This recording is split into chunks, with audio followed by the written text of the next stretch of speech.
guys, welcome back to a page in the chapter, or welcome if you are new here. My name is Paige. Today we're reading some small town romances.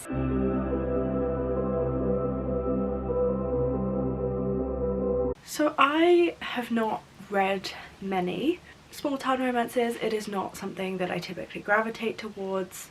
However, I am a big Gilmore Girls fan, and I know a lot of people do like Gilmore Girls books and kind of theme small town romances around Gilmore Girls, so the two are kind of closely intertwined, and I feel like because I like one, I will probably like the other, but I just haven't really given it a try. The one book that really pushed me to do this video was Lovelight Farms, which I'm sure you have seen everywhere. It is the first book that we are reading for this video. It's just a book that I really wanted to read because it is closely linked with Gilmore Girls in a lot of people's reviews, and it is also fake dating trope, which is my current favourite trope.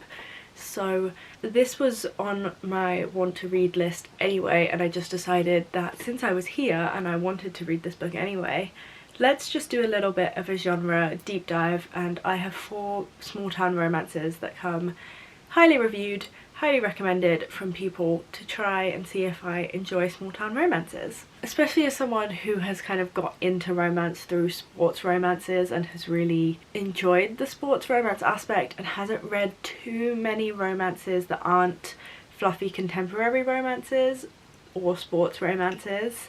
I feel like this is going to be interesting to see what I do and don't like about this subgenre. So I already mentioned that Lovelight Farms is on this TBR, but the rest of the books that I will be trying out in this video are something from the Cloverleaf Farms series, something from the Chestnut Springs series, and then Crank by Adriana Locke. These are book/series. I will probably with the series just read the first one in the series, because if I really like it, then I do like to read romance standalones in order. I know you don't have to, but it's just how I like to do it. So I'll probably start with book 1 in each of these series, and I'm really excited to get into it. All of these books are on Kindle Unlimited. If you feel like reading them after this video, then you're more than able to, because they are KU romances, and I'm just excited. So if you like the sound of this video and you would like to see more of these like subgenre deep dives, then do please feel free to hit that big red subscribe button down below. Stay tuned for future content. I upload every single Wednesday and occasionally on a Sunday. Also, do let me know down in the comment section that you enjoyed this video and your thoughts on small town romances and other like subgenres of romance that you would potentially like to see a video on. And without further ado, let's get on in. Which way would it go? I think it would go that way. Let's get on into the small town romances. So I'm about 40-ish% of the way into Lovelight Farms, and this is so cute and a very fast read. It's very easy to read. So this follows best friends Stella and Luca, and Stella runs a kind of failing Christmas tree farm, and so in order to try and bring business to this Christmas tree farm and make it a bit more of a destination, she appeals to this competition that an Instagram influencer is running, and in order to sell the place as a more romantic destination, she makes up that she has a boyfriend, so that because she really doesn't think that she's going to get very far, and then naturally, because this is a romance novel, she gets shortlisted and she has to enlist her best friend Luca to be her fake boyfriend so she can impress this influencer and save her Christmas tree farm. It's very, very small town, cozy vibes. The description of the hazelnut lattes has had me drinking hazelnut lattes since I started reading it. It's not very good for my caffeine intake, I will say. And I am not normally a friends to lovers kind of person, because I always just wonder why they were not together from the get-go, but I feel like this book does a pretty good job of giving you a valid reason of why they were not just together from the get-go. I think the fake dating is just overpowering the friends to lovers, and so I'm enjoying it, even though I kind of hate friends to lovers as a trope, but it's going okay. I like that we get straight into the plot. There's no faffing about. It's just straight in, no one's wasting any time, and it's just a really fast read. I can't believe I'm nearly halfway through it, and I can definitely see myself reading the rest of the books in this series. It's not blowing me away yet. It feels like a very, very solid book, but it's not there's nothing special to me yet, but we will see, because I feel like I'm nearly halfway through, but I don't feel like we're getting to the meaty point of the plot, so I'm concerned, but we're gonna go with it. Guys, okay, so I was really unsure how I was feeling about this, because it had the issue that I have with Friends to Lovers, right, is that I just don't really understand why they're not together, especially in a book like this where there is as much chemistry between these characters and obvious feelings between these characters.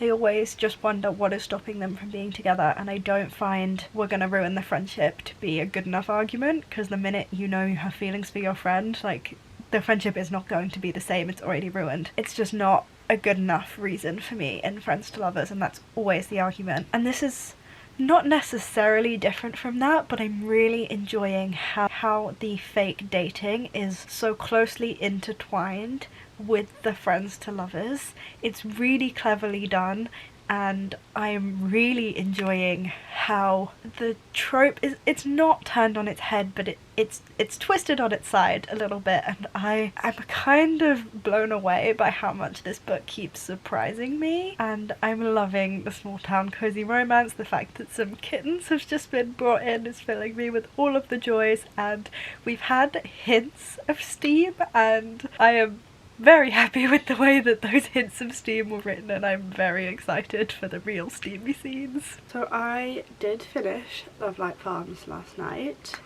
I need to get ready because I have uni this morning, even though I'm not really feeling up to it, but I would give Lovelight Farms 3 stars. I enjoyed it. It definitely, I think, would have a place in my life. I think that place being when I just want a book that feels like a warm hug. I think that would be a good book. Honestly, would probably be a good book for today because I'm feeling crappy, and I think that would just be small town romances in general. This book does not have particularly high stakes, but I'm kind of okay with that. I feel like that's what you would want from a small town romance, is not particularly high stakes, and whilst I didn't like Friends to Lovers, and that's what this is, I did enjoy all of the little twists that made it a non-conventional Friends to Lovers, and I definitely think that as far as Friends to Lovers goes, this is one of the best representations out there. I just honestly, like, I wish I could have given it higher. I definitely want to read the rest in the series. I think maybe I would give those higher, because it was just that, like, this book didn't blow me away or like really elicit any like big feelings from me, which is why I don't feel like I can give it a 4 or 5 stars. Like, it would be disingenuous. So even though I'm impressed that I enjoyed this for a small town romance with low stakes, which I don't typically enjoy, and Friends to Lovers, which I don't typically enjoy, and it definitely deserves brownie points for getting me to enjoy those elements, I just don't think it's a 4 star for me. So I'm giving it 3. I just definitely think that small town romances, I'm probably reading them at the wrong time of year. I think these would really shine. Probably, like, they're autumnal books, but I tend to get most of my autumnal spirit over the summer when I'm just counting down the days for autumn to turn up. So I think these would be really good for that kind of mood. But all in all, I respect what Lovelight Farms was trying to do. I think it set out to do all of the things it wanted to do beautifully, and I think the low stakes would be perfect for me at a different point in time, but right now I kind of wanted stakes. And for Friends to Lovers, it did do the yearning and the tension quite perfectly. I don't know, the pacing of it wasn't my favourite, I think, just because everything got started quickly and everything got wrapped up really quickly and there were no real issues, and I think that is definitely something I would enjoy at a different point in time. But as of right now, 3 stars. I did also start Flawless by I don't know. I started Flawless, which is Chestnut Springs, I want to say. I'm literally only like 4% into this book. It's something. I didn't expect it to be as cowboy as it is, and I'm hoping that it is small town, because I am now wondering if it's small town. It follows our main character, and he's like a famous cowboy, which kind of makes me laugh that the author has like made this a thing that like anyone would care about, like cowboy or like bull rider or something, in such a capacity that he would be super famous. But we do it for the romances, don't we? We just believe this crap. We just we believe it and we go with crazy things, because that's why we're romance readers. I've literally just got to the point where he has to go and see his publicist because he's kind of pissed off all his supporters because he said that he didn't like milk, and he's like sponsored by a big like milk corporation, and he's grown up on a farm and his background is farming, but I'm guessing people don't know that, and so people think that he's like slamming the livelihoods of farmers, and it's so very dramatic. And so his publicist, or like his PR person's daughter, is now gonna have to babysit him, and I'm guessing they fall in love. It's not a bad trope. Too invested in it yet, but I'm only 4% of the way in. I want the small town cozies. Like, I think Lovelight Farms did the small town very well. Like, from a Gilmore Girls comparison perspective, it really excelled at that. It made every effort to blend the town and the characters of the town and the eccentricities of the town into the storyline, and honestly, as I said, like, I've just been craving hazelnut lattes ever since I started reading it, and I think it just did that really well, and I'm looking to see if that continues into the other small town romances. Like, is that the norm for small town romances, or is that just something that book really excelled at? Because I think that would definitely, it wouldn't change my rating, but I would definitely have a lot more respect for the book, even though I have a load of respect for the book now. But yeah, I'm just interested to see if those small town cozies are brought into Flawless, I believe the book is called. But I also don't think that Flawless is known for being the best one in this series. I haven't looked into it too much, but I feel like later ones are the ones I hear people talk more about, so we will see. I have high hopes. I am going to be reading it on the train on my way into uni. I need to leave slightly earlier so I can get a Starbucks because I've joined their rewards program, and I hate to say that it's really working. I joined the rewards program so that on the occasions that I did go, I would be earning, and now it's making me go out of my way to go to Starbucks. So I am an influencer and a marketer's wet dream, honestly. I just give in to every kind of marketing strategy. It's fine. I'm looking forward to my Starbucks this morning, and then I have a forensic anthropology, and then I have an advanced forensic anthropology class, so I'll talk to you when I'm about 50% of the way into Flawless. Hey guys, it's been a minute. I have been pretty ill the past couple days, so I haven't updated you guys, but I have still been reading. I think when last we spoke I was just starting Flawless, the Chestnut Springs book 1. I have now finished that. I liked it exactly the same amount that I liked Lovelight Farms, so I gave it 3 stars as well. This follows a professional bull rider, and he is basically provided a babysitter because he has gotten into some trouble and is losing sponsors, so his, I can't think of the word, like management team, but it's not his management team, it's like his PR company, have sent like a babysitter to look after him, which is of course our main character Summer, and these two really form a connection and things start to happen while she is babysitting him. I did really enjoy this. I enjoyed that it was a small town romance but also kind of a sports romance too. I felt like it was a really good blend.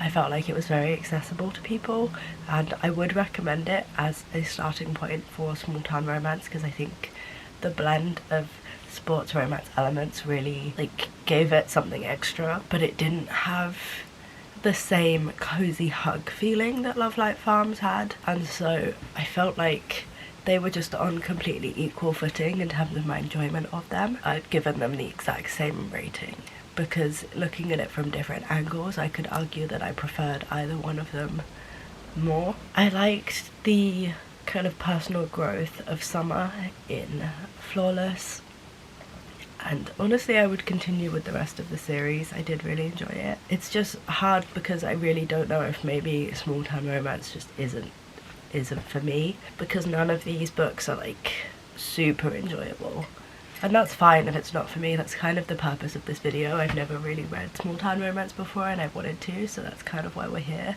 I did immediately after finishing Flawless start, I don't know the name of the book, but it is Cloverleaf Farms book 2, I was not really interested in book one. Book one is like a single dad romance and he falls in love with his nanny. I wasn't particularly interested in that, and I wanted to give myself the best chance that I could.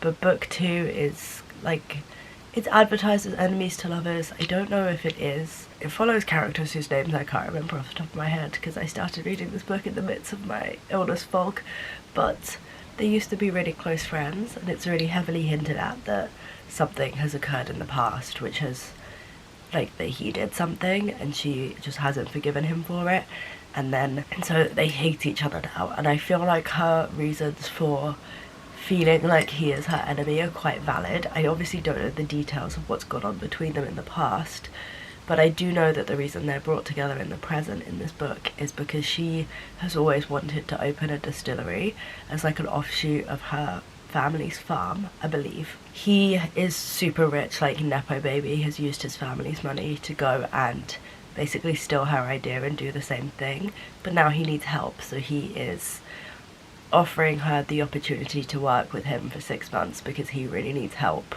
on the idea that wasn't actually his to begin with. And so I feel like she has every right to hate him right now. I think the tension between them on page is really, really tasty, and the flashback scenes are also really enjoyable.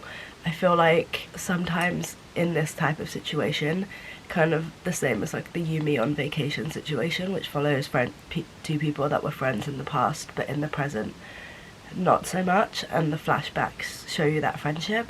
I normally feel like that can go either way for me, but at the moment it is working for me in this book. I don't know if it will get to be too much. Also, these are standalone romances that are in a series, so you can read them in any order, but I do feel a little bit confused about the world that I have entered. I don't know if it's just being revealed in a slower fashion, which is fine and I will understand, but as of right now, I don't know where exactly in the book that I am, but it is still very early. She hasn't agreed to work with him yet.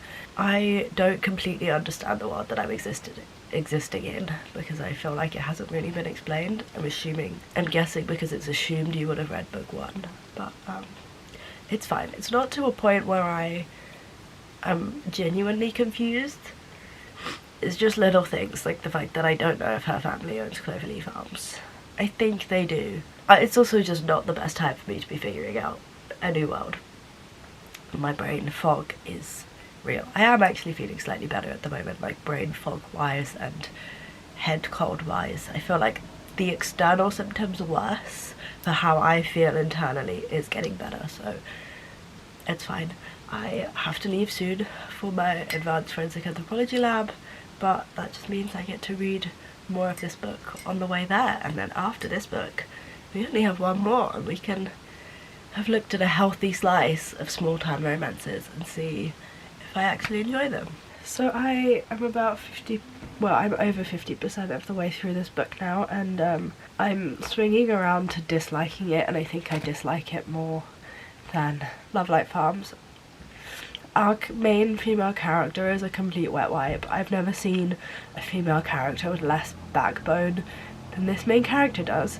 The hero of this story stole her idea and broke her heart, and like, she hates him so strongly, and then literally the first night that they are forced to spend together, like the first she's finally agreed to give him a chance to prove to her that they should work together, the first opportunity that they spend together in this capacity, she sleeps with him. And I feel like, I know the author is trying to show that like they have some connection and she has some tie to him and she just can't resist him because they're meant to be and they have all this messy history, and I get it, but I just felt like it made our heroine really quite weak. Like, she could, if she had been saying that she wasn't interested and that she hated him and she really needed to like prove herself and that he needed to prove himself, and then she just gave in and initiated a sexual relationship with him on the first night that they spent together again. I feel like she's a bit of a wet wipe, and I also feel like I can see the second act conflict coming from a mile away. So I'm kind of like, I've been avoiding picking up this book because I know it's only going to go downhill from here, and I'm just scared to read it, but it's fine. We move. And this book is not feeling like the warm illness hug that I need right now. So yeah, I've been kind of avoiding reading this book, but I might try and get some done today. Today was supposed to be a dissertation day, but every time I sit down to work on my dissertation I have a little bit of a mini spiral. I definitely don't think that today is the day to be doing it, because I'm feeling that spiral coming on from a mile away. I'm actually giving my body the time to rest, because I haven't done that yet. It's in the midst of deadline season and I have not had the time to actually get over this illness, so I'm going to do that today instead. So, I've just been editing this video and I realised there's a little bit of a gap in my footage. I don't understand why, because I explicitly remember discussing my final thoughts on this book with you guys, because I still feel very strongly about this book, but I now can't find the footage, so future me is here to discuss my final thoughts on this book. I hated it. I hated it so much. I went into this book loving it, really loving it, and then the whole incident that I discussed in the last clip about how she just kind of gave in and slept with him immediately happened, and I really wasn't sure. And then we hit the central conflict of this book, and I thought this character was a wet wipe before. She is the worst character in the world. Like, you cannot forgive the things that this man did to her. Like, they are unforgivable actions. They are not just he messed up, like this is just a silly little conflict that they're experiencing. Like, these are 100% like no-goes in a relationship. What he did to her is not something that you can just forgive with an I love you like she did. And so I hated this book. I hated it. And I then swiftly moved on to the next and final book in this reading vlog, which is Crank. I am 60% into this last small town romance book, and I do not like it at all. I don't know what's going on. I just don't understand the motivations for the characters, and frankly I'm just bored. I don't see myself wanting to pick up this book. I have to force myself to pick it up and read it, and so I think I might just DNF it, because I feel like it's not worth it to get into a slump and not be enjoying a book that I'm reading just for the sake of a video when I've already read 3 small town romances. The point of this video was to see if they were for me, and I just don't think that they are, frankly. I will say, looking back, it does demonstrate how good of an example Lovelight Farms is of a small town romance. That was one of that I genuinely actually enjoyed that book and would continue with the series. It demonstrates, I can see how that book is received so well by people who do enjoy small town romances, because from what I've seen from this vlog, that is clearly the best example of one. These last 2 have just been horrendous. I can't believe what I read in the last book. And this one, there's nothing like glaringly wrong with this book that I can see. I just am not enjoying it. I don't get it. It's kind of like Amel, this tortured soul type figure who gave up his dreams of a football career to be with his dad and work at his dad's garage, but then his parents died, and oh, what a tortured figure who now can't be in a relationship and feels the need to sleep with our heroine in order to immediately tell her to get out and leave because that's acceptable behaviour. And then the whole excuse for it is just like, oh, he's gone through a lot, like he's scared to love. Don't sleep with her then. Like, I don't like it. I feel like small town romance, the stakes are just too low, and the problems that a lot of characters face are just not problems. So I'm gonna DNF this book. I'm gonna read something I actually enjoy, and then I'm gonna come back and wrap this video up, because right now I'm just feeling too angry that I've actually spent the past week getting to the 60% mark of a book that I'm now going to DNF. Like, I've just wasted a week on a book that I'm not even gonna finish because I hate it that much. And so I'm now here to wrap up this video. It's been a while since I filmed this video. This is like me a month in the future because I hit a massive YouTube slump. At the same time I hit a massive reading slump, which we just love when the universe does that to us.